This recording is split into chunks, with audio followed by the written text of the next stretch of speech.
Magandang araw mga kaibigan. Pag-usapan natin ngayon yung TRICOM hearing. Ngayong araw na 11 na DDS vloggers ang nakatanggap o binigyan ng subpoena na kung hindi sila mag-attend ngayong araw, ang susunod, warrant of arrest na. So 11 sila. Sino-sino ang matapang na mag-attend? Kanina, may nabasa na akong post ni kay Eric Jeffrey Celes na for the meantime, I'm living on a jet plane, sabi niya. So, hindi siya mag-attend. So, iwas siya. Yung long-term strategy, sabi niya. So, ngayon, mayroong post ni MJ Kiambao. Sabi niya, "Here na us, where are you?" Yan o. So, nagpahiwatig na nandito na kami, saan na kayo?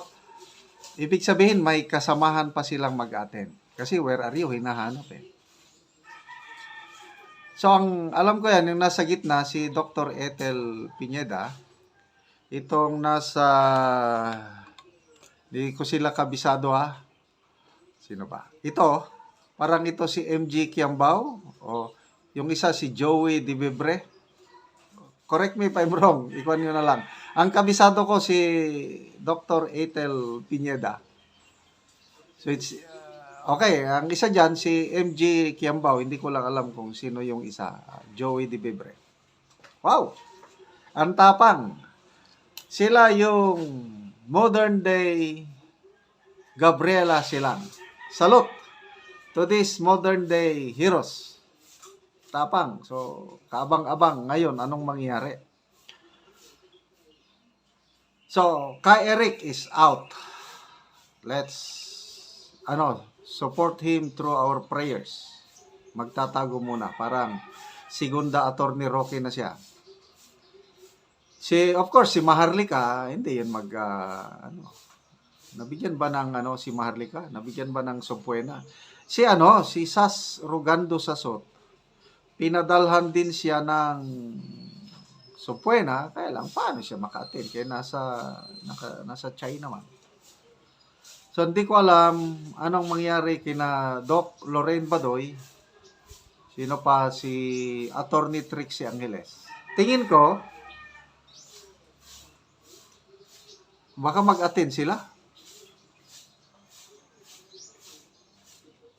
Kasi, here us, where are you? So, balitaan ko na lang kayo mamaya kung mag-a-attend ba si Doc Lorraine Badoy at saka si Attorney Trixie Angeles. Sino pa ba? Sina Mark Anthony Lopez. Nakalimutan ko na yung iba pa na binigyan ng subpoena. Okay, so magbasa lang tayo sa mga comments. Okay, Tio Moreno, praying. I think Tio Moreno, hindi siya nabigyan ng subpoena. Minilda De Leon, I hope Sas will be there and in a fighting mood. Same with Maharlika. At sa mga lovely ladies, slay them with your angelic looks, wit and courage to face them. Grabe, matatalino itong mga vloggers na ito. Yung mga post nila, sinusubaybayan ko talaga. Tatalino. Met Bautista, good luck. Mes Dames, God bless you all. I am CMU, the brave and the beautiful.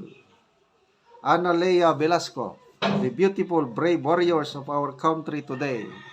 Aja. Ano ba yung Aja? We pray for all of you. Thank you so much and God bless. Sending prayers.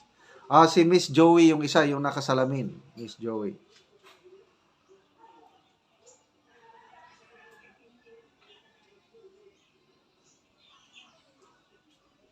So,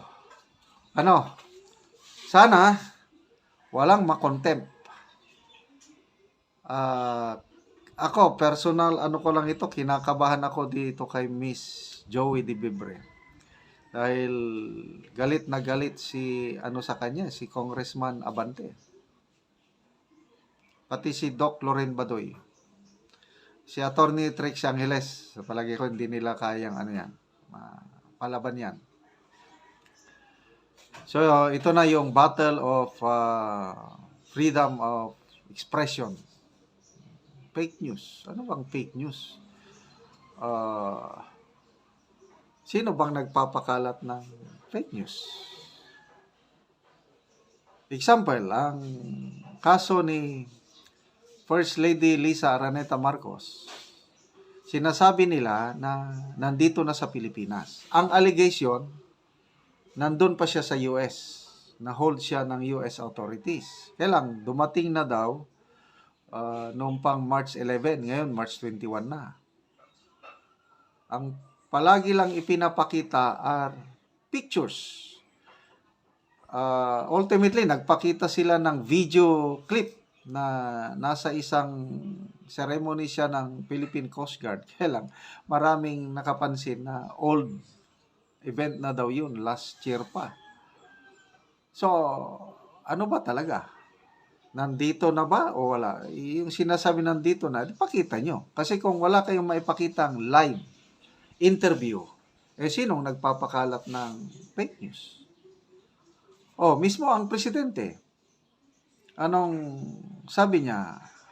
KOJC raid last year. Walang baril ang mga pulis. Not a single police, walang dalang baril. Anong totoo? Di ba? Ang daming dalang baril. Yolanda incident. Ang unang dumating sa Yolanda na nagbigay ng tulong si Francis Tolentino. Ano ba yung katotohanan?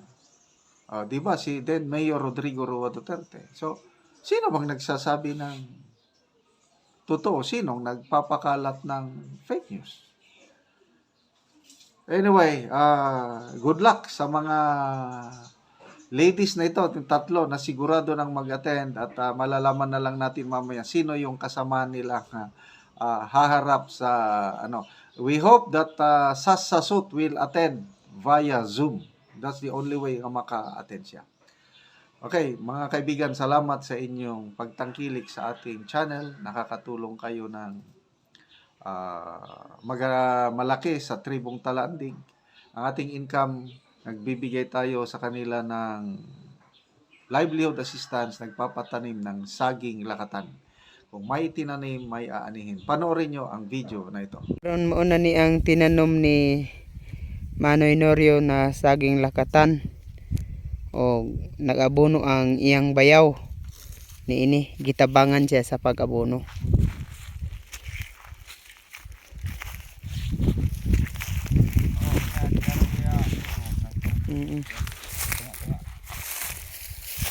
Unsa man ang abono inyong abono? Yan. Ikiran dia. Sar, unsa nang abono sar? Kompleto og pan, ammonium. Kompleto og ammonium. So duha ka klase. Wa pa saon. Mo na ni siya. So 200 ni tanan kapunuan ang saging lakatan ni Manoy Norio.